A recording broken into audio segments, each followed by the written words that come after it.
북한 김정은 노동당 총비서가 최근 들어서 현대전에 대한 대응을 강조를 하고 있습니다. 김정은은 지난 4일 날 북한군 특수부대원들의 훈련을 참가를 했는데요. 이날 훈련에서 주목을 끌었던 건 일부 부대원들이 입고 있던 수풀 위장복, 즉 길리 슈트였습니다. 북한은 이날 훈련에 대해서 이렇게 설명을 했습니다. 현대전의 발전 양상과 변화 추이에 맞게 특수작전 무력 강화를 위한 우리식의 새로운 전법과 방법론을 부단히 탐구 적용하고 현대전에 맞는 새로운 전법을 탐구 적용한다. 북한이 말하는 현대전은 보통 러시아, 우크라이나 전쟁을 말하는데요. 여기에 맞는 새로운 작전 방법을 탐구 적용한다. 쉽게 말해서 드론전에 대응하는 방법을 탐구 중이라는 걸로 보입니다. 북한이 러시아로 파병을 해서 우크라이나군의 드론 공격으로 많은 사상자가 발생을 했지 않습니까? 그래서 이 드론 공격에 대응하는 대비책을 마련 중이다. 이런 뜻으로 보이는데요. 그렇다면 수풀 위장복으로 드론 공격을 막을 수 있느냐? 이런 의문이 들죠. 보통 공격용 드론은 카메라나 열 적외선으로 목표물을 탐지를 하는데요. 카메라로 목표물을 탐지하는 드론의 경우에 수풀로 위장을 하면 탐지에서 벗어날 가능성이 높습니다. 다만 열 적외선으로 목표물을 탐지하는 드론의 경우에는 탐지에서 벗어나기 어려울 텐데요. 모든 드론이 이 열 적외선 카메라를 달고 있지는 않다라는 점을 생각을 해야 됩니다. 왜냐하면 열 적외선 카메라를 달려면 돈이 들거든요. 그래서 우크라이나 군의 경우에도 지금 사용하는 드론의 상당수는 일반 카메라를 사용하고 있다고 합니다. 이렇게 본다면 수풀 위장복으로 드론 공격을 차단한다라는 게 전혀 근거가 없는 얘기는 아닌데요.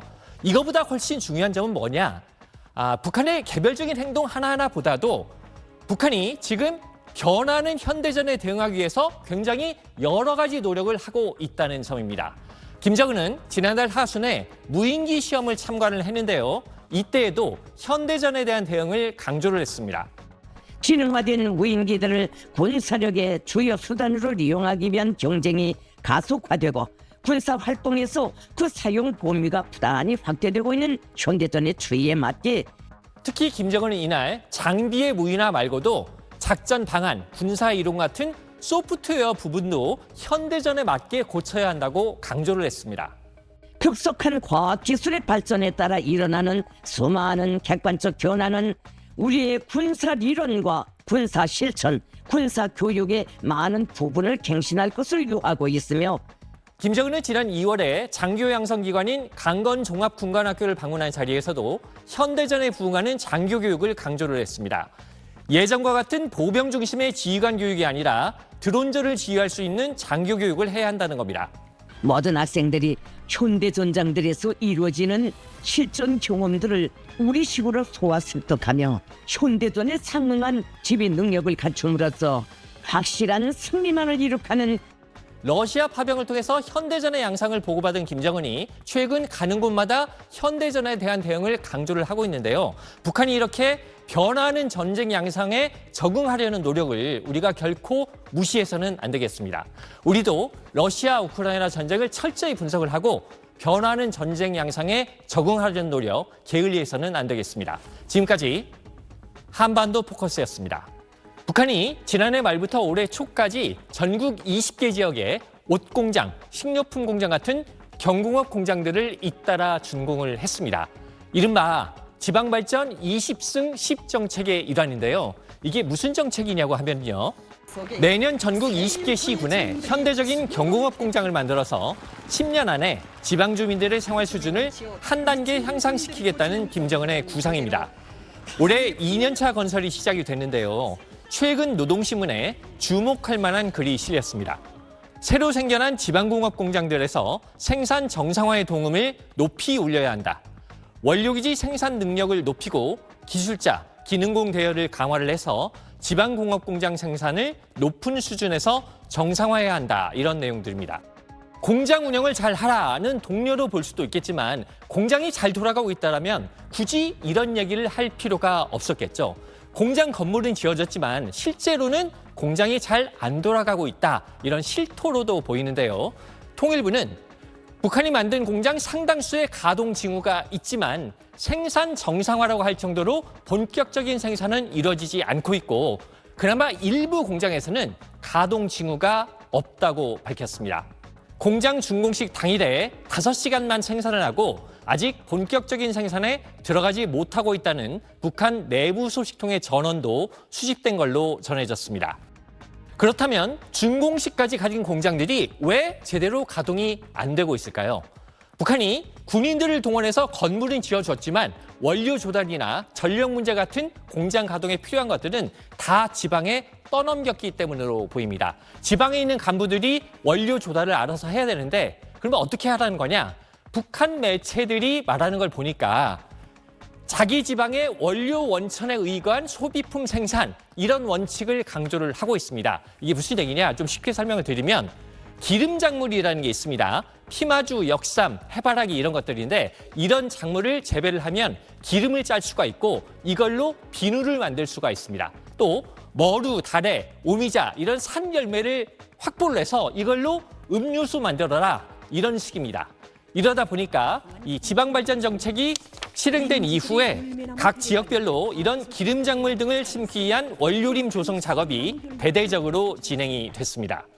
수유나무를 백종과 조성하고 그 사이구루로 이 피마주, 콩, 깨를 비롯해서 지금 기름 원료 보장을 할 수 있게끔 비배 관리를 진행하고 있습니다.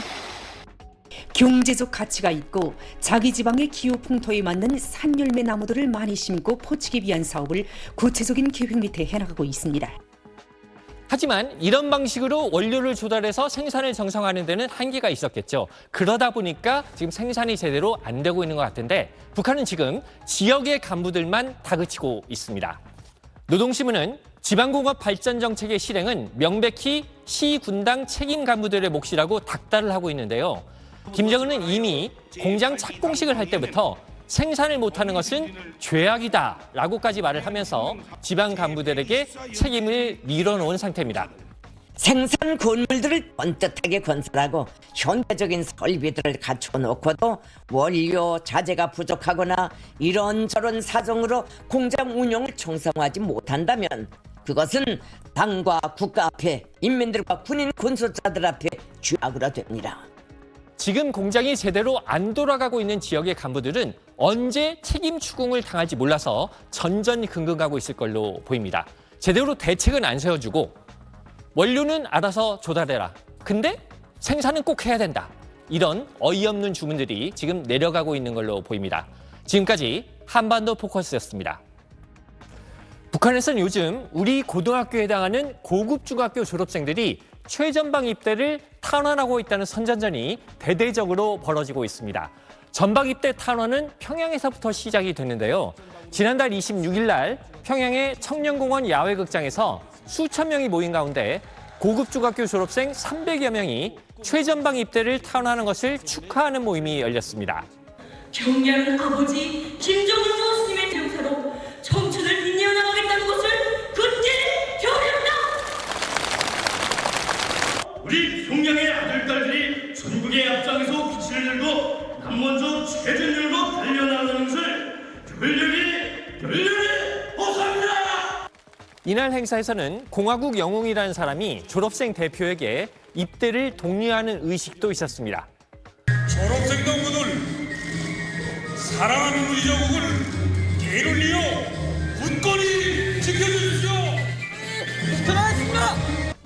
북한 매체들은 자식을 전방으로 보내는 부모도 치켜 세우고 있습니다. 아들도 국적부에 처서에 내보냈고 우리 둘째 아들도 차전년에 내보냅니다. 이걸 세상의 긍지를 생각합니다. 이렇게 평양에서 시작된 전방 입대 탄원 행사는 전국으로 확산되고 있습니다. 평안남도, 황해남도, 자강도 학생들의 전방 입대 탄원 행사가 지난 7일 보도된 데 이어서 황해북도, 함경남도, 평안북도, 강원도, 양강도, 함경북도 등 북한 전역에서 이런 행사가 진행이 됐고 북한 매체들은 이를 대대적으로 선전하고 있습니다. 그동안에도 북한에서 청년들이 탄광이나 농촌 같은 험지로 탄원했다는 보도는 간간히 있어 왔습니다. 젊은이들이 남들 가기 싫어하는 곳으로 자발적으로 자원해 갔다는 건데요. 북한 소식 탈북자 통해서 취재하는 대북 매체의 보도를 보면은 이런 탄원이 이른바 등 떠밀린 탄원이었다 이런 얘기는 합니다만 어쨌든 북한 당국에서는 청년들의 열정을 선전하는 도구로 활용해 왔습니다. 그런데 최근에는 이런 선전전이 최전방 입대에 집중되고 있다는 게 다소 특이합니다. 사실 북한에서는 고급 중학교, 즉 우리식의 고등학교를 졸업하면 대부분 군대에 가기 때문에 고급 중학교 졸업생들이 입대한다는 게 그렇게 특별한 일은 아닙니다. 그런데도 불구하고 북한이 이걸 대대적으로 선전하고 있다는 건 나름의 이유가 있다고 봐야 되겠죠. 북한이 러시아 파병을 아직도 공식화하지는 않고 있습니다만 이제는 북한 내에서 군인들이 러시아로 갔다 이런 소문이 많이 퍼져 있고요. 전사자가 생겼다 이런 소식도 퍼져 있다고 합니다. 이래서 이제 입대 기피 분위기가 퍼져가고 있다고 하는데요. 북한 전문 매체 데일리 NK는 군에 나간 자식의 전사증을 받은 주민들이 하나둘 생겨나면서 불안감이 극에 달하고 있다면서 부모들이 자식을 군에 보내지 않기 위해서 온갖 방법을 동원하고 있다고 전했습니다. 신병 모집을 담당하는 군사동원부 간부 집에 돈과 뇌물을 들고 찾아가고 있고 급기야는 자식을 탄광에 자원시키는 방법까지 동원하고 있다는 겁니다. 김정은을 보유하기 위한 군대가 필수적인 북한 당국의 입장에서 이런 입대 기피 분위기를 방치할 수는 없었겠죠. 그러다 보니까 이 고등학교 졸업생들을 동원을 해서 전방 입대 자원 분위기를 조직화하고 이걸 대대적으로 선전하고 있는 걸로 보이고요. 또 이런 행사를 통해서 반미, 반남 분위기를 고취하고 청년들의 사상을 다잡겠다는 의도도 있는 걸로 보입니다. 지금까지 한반도 포커스였습니다. 북한 해군 하면 이 함정수는 많을지 몰라도 노후함의 대명사인데요. 김정은 총비서가 최근 들어서 북한 해군력의 강화에 주력하고 있습니다. 2023년 8월에 북한의 해군절을 맞아서 집권 이후 처음으로 해군사령부를 방문을 했는데요. 이런 말을 했습니다. 현대전에서 해군은 각이한 타격수단들과 지어 국가의 핵 억제력까지도 장비하고 운용하는 종합적인 전력이며 우리 국가의 지정학적 특수성으로 하여 앞으로는 육해 공군이 해륙 공군이라고 불리워 지어야 한다는 말까지 나온 것입니다. 육해 공군 대신에 해륙 공군으로 불러야 한다. 그리고 또 무슨 말을 했냐면 해군이 핵 억제력을 운용해야 된다 이런 얘기를 했습니다. 쉽게 말해서 해군이 핵 공격 능력을 가져야 된다 이런 뜻일 텐데요. 잠수함의 핵 공격 능력을 염두에 뒀다고 볼 수가 있습니다. 그러면 북한이 잠수함에서 핵 공격을 하려면 어떤 역량을 갖춰야 될까요? 크게 두 가지인데 바로 잠수함에 있어야 되겠고 핵 미사일이 있어야 되겠죠. 잠수함에서 발사하는 탄도미사일 우리가 SLBM이라고 부르는데요. 여기다가 핵탄두를 탑재를 하면 바닷속에서 핵미사일이 날아가게 됩니다. 근데 북한이 2016년 8월 24일 날 북극성이라고 부르는 첫 번째 SLBM 발사에 성공을 했습니다. 이후에 이걸 좀 개량시킨 북극성 3형 그리고 좀 작게 만든 소형 SLBM 발사에도 성공을 하는 등 이미 수차례 SLBM 발사에 성공을 했기 때문에 북한의 SLBM 발사 능력 어느 정도 있다고 봐야 될 것 같습니다. 그러면 북한의 잠수함 능력은 어떨까요? 북한이 SLBM 발사에 활용한 잠수함은 신포급이라고 불리는 2,000톤급 잠수함인데요. 이 신포급 잠수함은 함교 옆에 발사관이 하나밖에 없어서 실전용이라고 보기는 어렵습니다. 이 SLBM 시험을 위한 일종의 테스트용이라고 볼 수 있기 때문에 북한이 SLBM을 발사를 하려면 실전에 운용하려면 대형 잠수함이 필요합니다. 그래서 북한이 2023년 9월에 전술 핵공격 잠수함이라는 김군옥 영웅함 진수식을 거행을 했습니다. 북한이 공개한 영상을 보면은요, SLBM 발사관이 대형 4개, 소형 6개가 보여서 실전용 잠수함이라는 걸 알 수가 있습니다. 첫 수중 핵 공격 함선의 장엄한 탄생으로 조선민주주의인민공화국 해군 무력 강화에 새로운 장의 서막을 알리고 그런데 북한은 당시 이 잠수함이 기존 중형 잠수함을 개조한 것이라고 밝혔습니다. 다시 말해서 기존에 가지고 있던 1,800톤급 로미오 잠수함을 개조했다는 건데 이 1,800톤짜리를 무리하게 확장을 하다 보니까 잠수함이 제대로 운용되기 어려운 상황이다. 이런 분석들이 많습니다. 결국 제대로 된 큰 잠수함이 필요한 상황인데요. 북한이 지금 주력하고 있는 건 핵 잠수함 건조입니다. 이 핵 잠수함은요, 디젤 잠수함보다 크기도 크지만 전술적으로 전략적으로 우월합니다.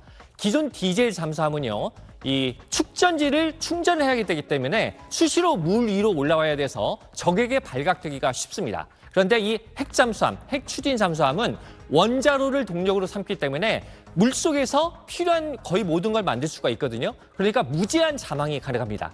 다시 말해서 북한 앞바다에서 북한의 핵잠수함이 잠수를 시작해서 갑자기 로스앤젤레스 앞바다에서 솟아올라서 미국을 핵미사일로 공격하는 게 가능합니다. 미국 입장에서도 긴장할 수밖에 없는 무기겠죠? 북한은 지난 8일 날 김정은이 핵잠수함 건조 현장을 시찰한 모습을 공개했는데요. 북한이 실제로 핵잠 건조 능력이 있는지는 좀 더 지켜봐야 되겠습니다. 북한의 핵 능력을 종합적으로 보면은요, 대륙간 탄도미사일이라고 하는 ICBM 발사 능력은 있지만 탄두의 대기권 재진입 기술이 검증되지 않았습니다. 잠수함 발사 탄도미사일 SLBM 발사 능력은 있지만 이걸 싣고 다닐 수 있는 핵 잠수함이 아직 없는 상황입니다. 그런데 북한이 이 두 가지 미비한 부분들을 보완하게 되면 이건 정말로 미국에 대해서 실질적인 핵 위협이 되거든요. 이런 상황으로 가면 미국이 이걸 그냥 보고 있지는 않을 것 같기 때문에 북한이 이 재진입 기술, 핵 잠수함 이거를 보완해가는 시점에 한반도에서 상당한 긴장이 고조될 가능성이 있습니다. 지금까지 한반도 포커스였습니다.